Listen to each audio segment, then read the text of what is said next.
अमन ठीक है। सर आज आप गौशाला आए हैं, विजिट कर रहे हैं और आगामी बसंत पंचमी को शुक्रवार और बसंत पंचमी एक ही दिन है, तो सुरक्षा व्यवस्थाओं को लेकर आपकी क्या तैयारी है? एक्चुअली हम आज सुरक्षा व्यवस्था के ऑडिट करने के लिए हम आज यहाँ आए हैं और एक काफ़ी लंबी बातचीत हमारे टीम के साथ हुई। आर के एस पी मयंक अवस्थी भी उपस्थित थे अपने पूरे ऑफिसर्स के साथ। उन्होंने एक प्रेजेंटेशन दिया और उस प्रेजेंटेशन में किस तरह की व्यवस्था है, क्या चीज़ें कहाँ पर हैं, उसकी डिटेल हमने चर्चा की और किस तरह से फोर्स हमारे पास आएंगे, कितनी फोर्स आएगी, उसके कहाँ डिप्लॉयमेंट होगा, किस प्रकार से डिप्लॉयमेंट होगा और रिसोर्सेज क्या होनी चाहिए हमारे पास, संसाधन कहाँ से हमें बढ़ाने हैं। एक इस प्रकार से एक लंबा एक मीटिंग के दौरान हमने एक ऑडिट किया है कि हमें क्या चीज़ें चाहिए। वो सारी चीज़ें हमने कर ली है और जो हमने प्रेजेंटेशन में देखा था अलग अलग इस पूरे परिसर जो है इस म्यूनसिपल परिसर को 5-6 सेक्टर्स में डिवाइड किया है।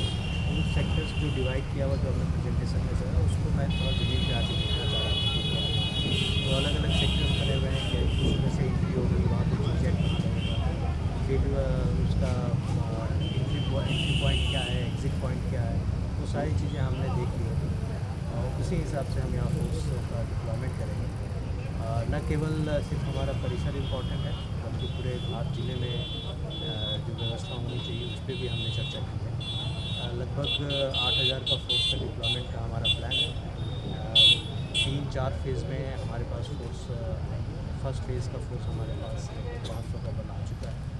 अगला 15 तारीख को, फिर 20 तारीख को, 18 और 20 तारीख को कंप्लीट फोर्स हमारे पास है।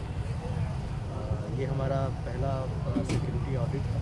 उसका क्या हमारा प्लान है, कुछ समस्याएं हैं, कुछ जो चीज़ें जो नहीं मिली है उसके लिए हम प्रयास करेंगे, वो सारी चीज़ें मिलेंगी और हम एक अच्छी व्यवस्था यहाँ पे करेंगे। और बाकी जितने भी ग्रुप्स हैं, अलग अलग जितने भी ऑर्गेनाइजेशन हैं जो ये काम करवा रहे हैं और इसके अलावा भी जो सभी लोगों से यहाँ की टीम बात कर रही है और डेली हमें पता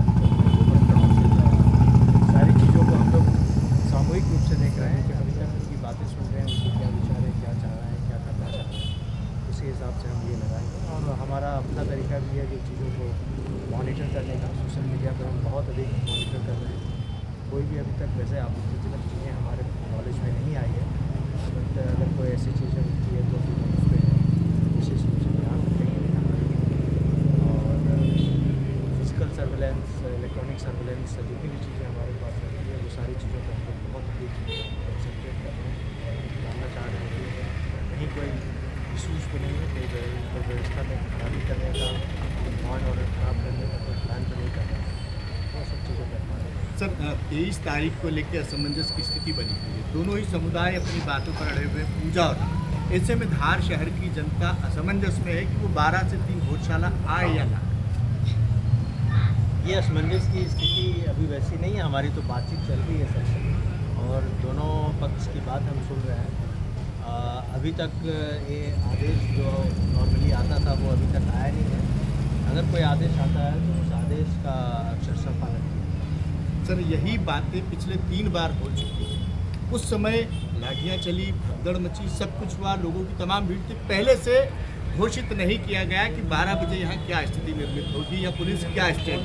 पिछले 3 बार की जो स्थिति है उस पर ज़्यादा हम कमेंट नहीं करेंगे, लेकिन एक चीज़ ये भी है कि पिछली जो गलतियाँ रहती हैं उससे हम सबक सीखते हैं, आगे हम उसकी अच्छी व्यवस्था। तमाम सुरक्षा व्यवस्थाएं, तमाम सीसीटीवी कैमरे, छत से निगरानी, ये सब लास्ट टाइम जो है फेल दिखाई देती है। फेल क्यों हुआ है उस पर तो मैं नहीं जाऊँगा, लेकिन ये एक हमारा मॉनिटरिंग का सिस्टम है, इसको हम छोड़ नहीं सकते। वो सारी चीज़ें हम करेंगे। हम इस बार थोड़ा 3D मैपिंग भी करा रहे हैं सभी जगह। फोर्स भी जब आएगा तो फोर्स को भी उस तरह से ब्रीफ किया जाएगा। हमारी पेट्रोलिंग लगेगी, चाहे मोबाइल पेट्रोलिंग, फुट पेट्रोलिंग, सभी चीज़ सारी व्यवस्था।